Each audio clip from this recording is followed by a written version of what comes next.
Oui, me réjouis d'abord de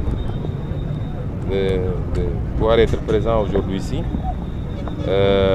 dans le cadre de cette journée initiée, par son Excellence, Monsieur le Président de la République, Bassirou Diomaye Diakhar Faye, qui, dans son programme, a considéré qu'il y avait un maillon manquant.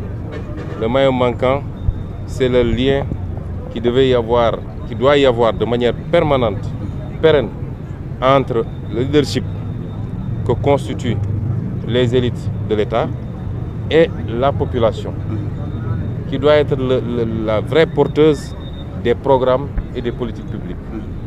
Et cela passe par beaucoup de communication, cela passe par beaucoup de partage, mais cela passe également par des activités qui permettent régulièrement, en tout cas périodiquement, de pouvoir communier autour de l'essentiel, c'est-à-dire d'activités utiles.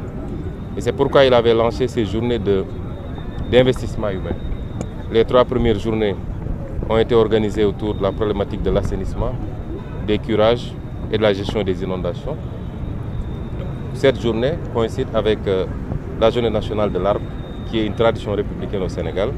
Et c'est pourquoi je suis venu le représenter ici pour le lancement, le pré-lancement, accompagné par Monsieur le ministre de l'Environnement, que je félicite au passage pour les initiatives et les actions. Tous ses collaborateurs, notamment les eaux et forêts et toutes les autres directions générales, son administration centrale, l'administration territoriale représentée ici par le gouverneur, le préfet et le sous-préfet. Et nous avons l'honneur d'être reçus aussi par Monsieur le maire de Padoua et avec des partenaires comme Monsieur Pierre qui représente ici le programme alimentaire mondial, que je remercie au passage puisqu'il a fait un don de quasiment 10 millions de francs CFA pour accompagner les activités de reboisement. Et cette journée revêt une symbolique particulière pour nous. Je vous ai parlé de pré-lancement parce que le vrai lancement se passera demain, Inch'Allah, à Touba, et se fera sous l'égide de son Excellence, Monsieur le Président de la République, qui souhaite que cette première journée ne soit qu'un point de lancement, de démarrage d'activités qui vont se poursuivre, j'allais dire, à tout temps, mais particulièrement durant ces vacances, où nous souhaitons mobiliser la jeunesse autour d'actions d'intérêt général. Donc, choisir de consacrer cette journée à l'arbre n'est pas anodin. Nous savons ce que représente l'arbre, aussi bien au point de vue économique, au point de vue environnemental, mais même au point de vue biologique. Notre vie dépend, pour beaucoup en tout cas, de notre environnement et du niveau de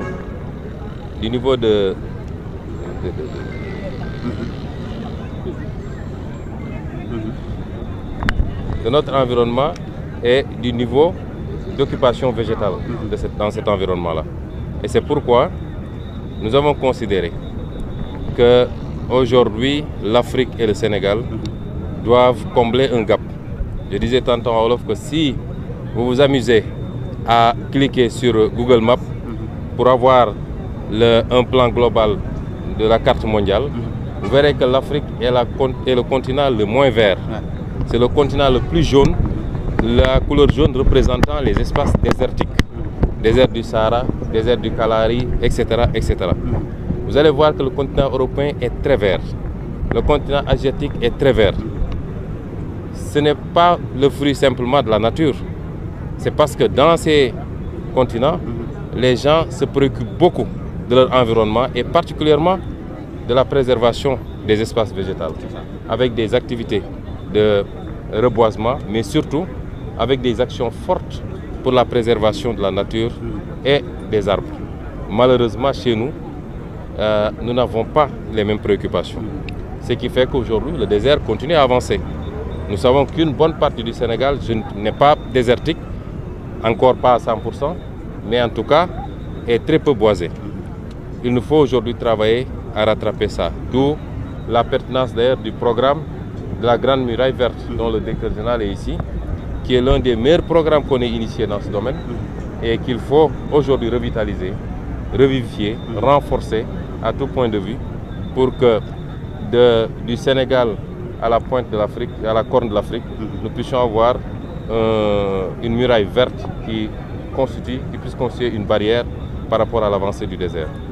Mais au-delà, vous avez vu ce qui se passe actuellement dans l'une des rares zones où nous pouvons encore nous réjouir d'avoir de la forêt, c'est-à-dire la Casamance.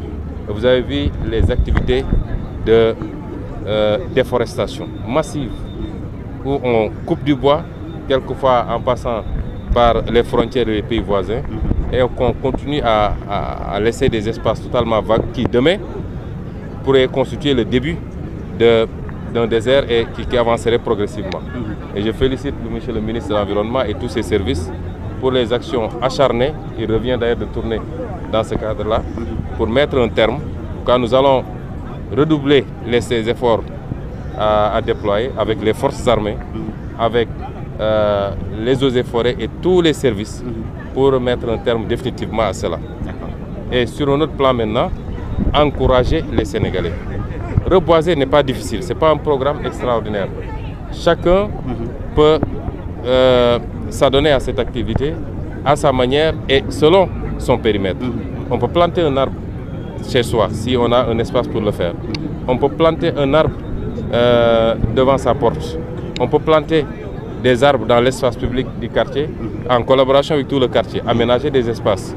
Ce n'est pas des activités extrêmement difficiles et il faut aujourd'hui que les Sénégalais en fassent une préoccupation. J'ai apprécié par exemple un programme qu'on m'a soumis en Casamance qui s'appelle « Une femme, un palmier » à huile. C'est des arbres utiles à tout point de vue. Et donc aujourd'hui, nous sommes là pour cette journée. Et le thème qui a été choisi permet de rattacher l'arbre d'abord à notre propre sécurité, notre propre existence, mais de le rattacher également à notre environnement économique. Et c'est pourquoi je félicite monsieur le ministre de l'Environnement pour avoir proposé ce thème et monsieur le président de la République pour l'avoir validé. Et nous avons choisi une variété que tout le monde connaît, c'est-à-dire le manguier, qui est un arbre utile à tout point de vue. D'abord au niveau de l'ombrage, c'est un arbre dans des pays aussi chauds que les nôtres qui peut permettre de rafraîchir, mais c'est également un arbre très utile par le fruit qu'il produit, qui est un fruit extrêmement prisé partout dans le monde. Je ne connais pas de zone où les gens ne consomment pas de mangue, qui peut aujourd'hui porter notre consommation vers cette politique d'autosuffisance que nous appelons, autosuffisance alimentaire, je veux dire, souveraineté alimentaire, faciliter également l'enrichissement de notre alimentation par la diversification, qu'on ne se limite plus à manger du riz, on boit le thé, on s'en va, mais que les Sénégalais puissent aujourd'hui s'habituer également au dessert, qu'il soit en tout cas généralisé au point d'être accessible à tous les Sénégalais. C'est un arbre qui peut nous permettre d'accélérer également l'industrialisation par la transformation en jus de fruits.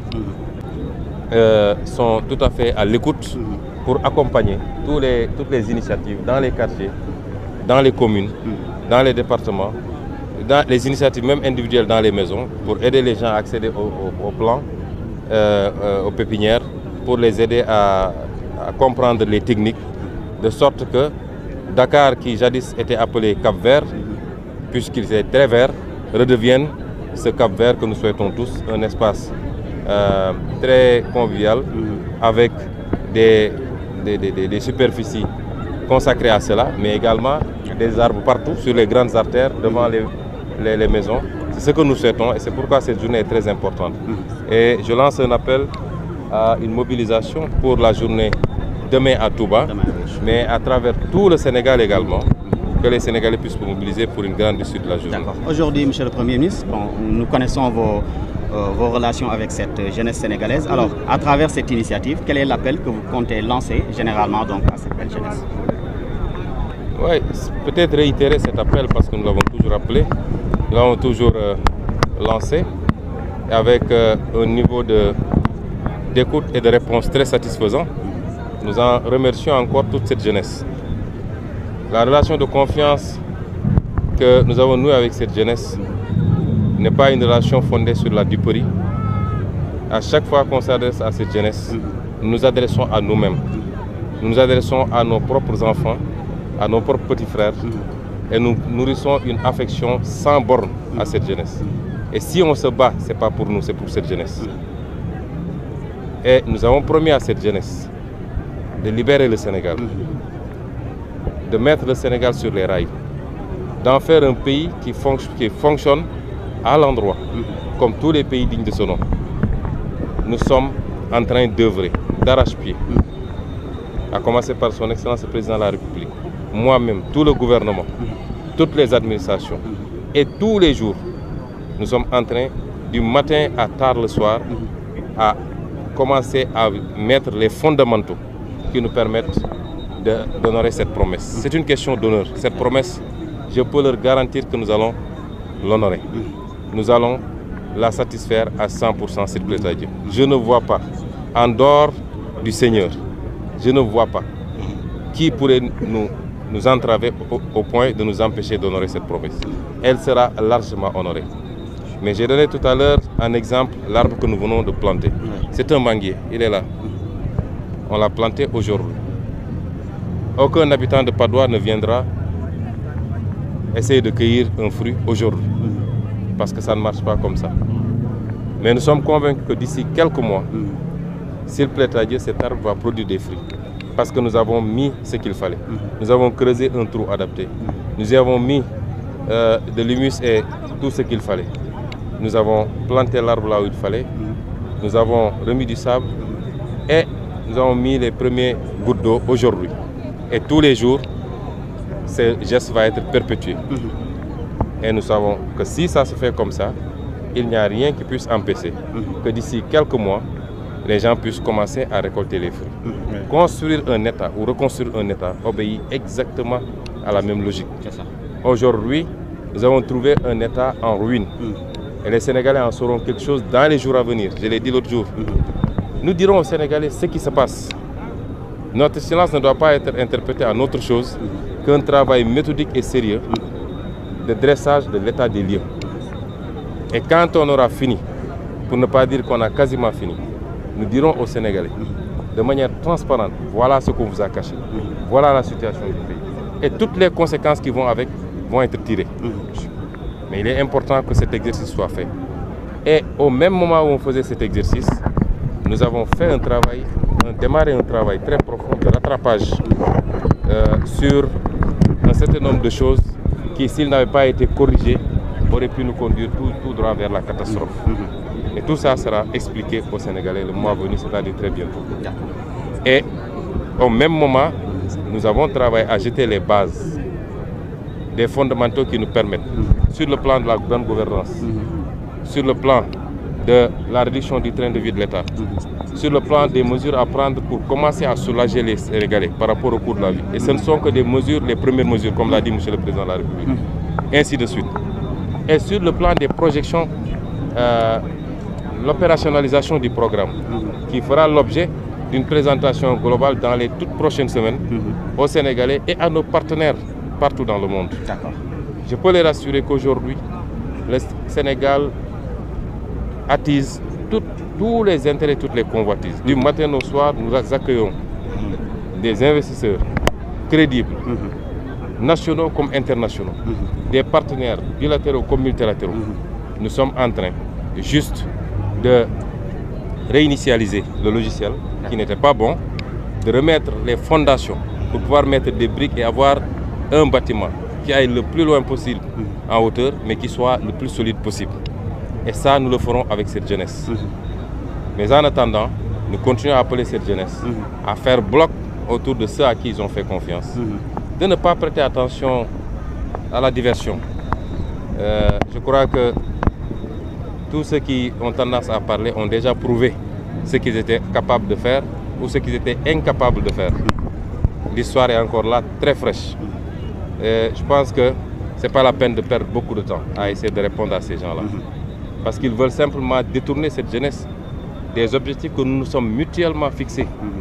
Nous avons, avec cette jeunesse-là, pendant 10 ans, méthodiquement construit un projet, un programme, et nous sommes fixés un cap.